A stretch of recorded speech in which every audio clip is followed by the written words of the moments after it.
آپ ہمیشہ مدارس کے بارے میں دل میں مثبت خیالات رکھیں، اچھے خیالات رکھیں، اور ادھر ادھر سے کانوں میں اگر کوئی بات پڑے یا اخباروں میں میڈیا میں کوئی ایسی چیز مدارس کے بارے میں آئے تو میرے بھائیوں تصدیق کے بغیر اس کی طرف توجہ نہیں کرنی چاہیے.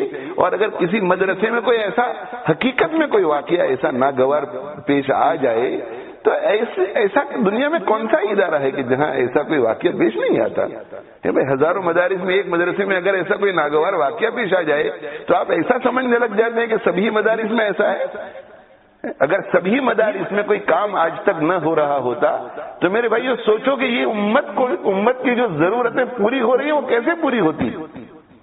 دارالعلوم بری وجود میں آیا حضرت شیخ الحدیث مولانا زکریا صاحب رحمۃ اللہ علیہ کی یہ بصیرت ہے، اور حضرت مولانا یوسف مطالعہ صاحب رحمۃ اللہ علیہ، اللہ تعالی حضرت کو ہم سب کی طرف سے جزائے خیر عطا فرماوے.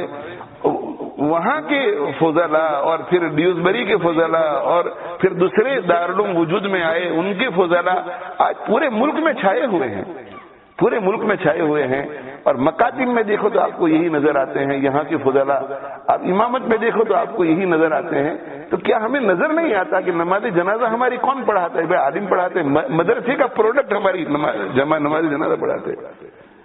امامت کون کراتا ہے؟ بھائی مدرسے کا پروڈکٹ. تراویح کون پڑھاتا ہے؟ مدرسے کا پروڈکٹ. نکاح کون پڑھاتا ہے؟ مدرسے کا پروڈکٹ. فتویٰ ہمیں کون دیتا ہے؟ مدرسے کا پروڈکٹ. ہمیں مسئلہ کون بتاتا ہے؟ مدرسے کا پروڈکٹ. یعنی اتنی ساری عظیم خدمات انجام دی جا رہی ہے. مکتبوں کو کون سنبھالتا ہے؟ مدرسے کا پروڈکٹ. یہ بڑے بڑے دارالعلوم جو وجود میں آئے کن کی وجہ سے وجود میں آئے؟ ان کے محتمم کون ہیں؟ ان کے بانی کون ہیں؟ مدرسے کا پروڈکٹ. دعوت و تبلیغ کا اتنا عظیم کام پوری دنیا میں چل رہا ہے، کون ہے؟ بھائی مولانا الیاس صاحب رحمۃ اللہ علیہ، مدرسے کا پروڈکٹ. حضرت جی مولانا یوسف صاحب رحمۃ اللہ علیہ کون ہے؟ مدرسے کا پروڈکٹ. حضرت جی مولانا انعام صاحب رحمۃ اللہ علیہ کون ہے؟ مدرسے کا پروڈکٹ. خانقاہوں میں آپ چلے جائے، حضرت تھانوی رحمۃ اللہ علیہ کون ہے؟ مدرسے کا پروڈکٹ. مولانا مسیح اللہ خان صاحب رحمۃ اللہ علیہ کون ہے؟ مدرسے کا پروڈکٹ.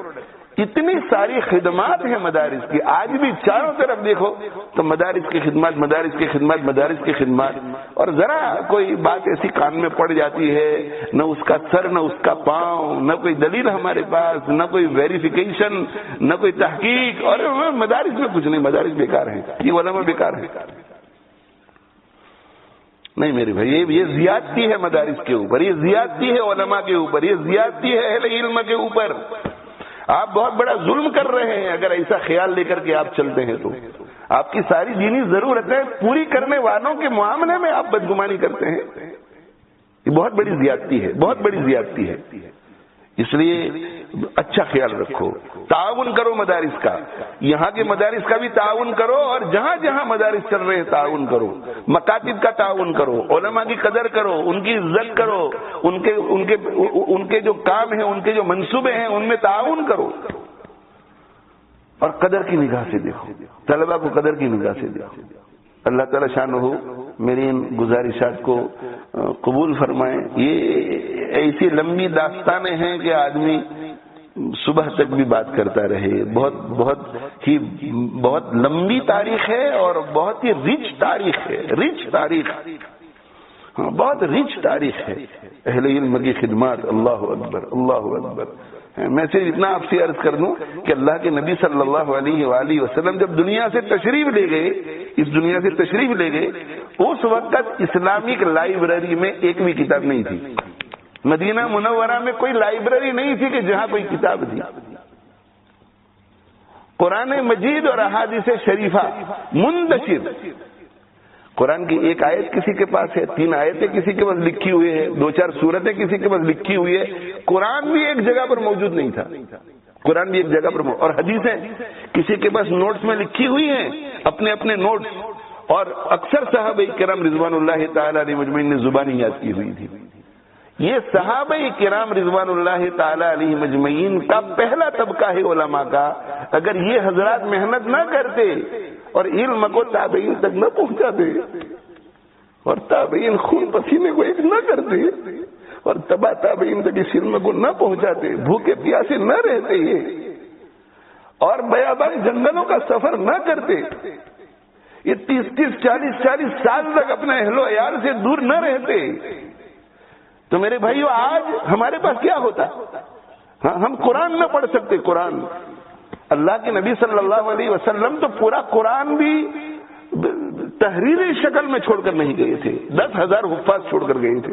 10,000 حفاظ بہت بڑا کام. لیکن قرآن مجید ایسی شکل میں نہیں جو آج ہم دیکھ رہے ہیں.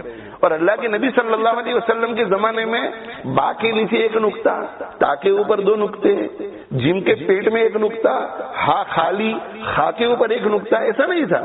جیم, ہا اور خا یہ تینوں ایک جیسے تھے, کوئی نقطہ اگتا نہیں تھا. وہ عرب لوگ ماہر تھے اپنی زبان میں, تو وہ سیاق و سباق کو دیکھ کر, آگے پیچھے کو دیکھ کر کے فوراً سمجھ جاتے تھے کہ جیم ہے, ہا ہے یا خا ہے.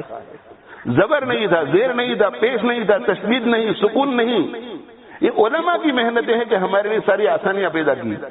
اگر میرے بھائیو علماء اگر محنت نہ کرتے تو میں اور آپ نماز تو کیا پڑھتے, قرآن نہ پڑھ سکتے. ناظرین قرآن نہ پڑھ سکتے میں اور آپ. آج ہم سورہ فاتحہ پڑھتے ہیں لیکن علماء کی بدولت پڑھتے ہیں. آج ہمیں تکبیر تحریمہ کا علم ہے, ان علماء کی بدولت ہے. آج ہم نمازیں پڑھ سکتے ہیں, ان علماء کی وجہ سے پڑھ سکتے ہیں. یہ 1400 سال کی ایک تاریخ ہے علماء کی میرے بھائیوں, تاریخ ہے.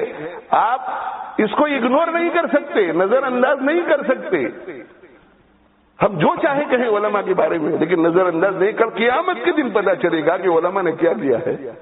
جب اللہ تعالیٰ شانہ ان کے سروں پر تاج رکھیں گے, اللہ تعالیٰ شانہ جب انہیں جنت کے جوڑے پہنائیں گے, اللہ تعالیٰ شانہ جب ان کی عزت کریں گے, ان کا اکرام کریں گے, تب ہمیں پتہ چلے گا کہ علماء کی تاریخ کیا ہے.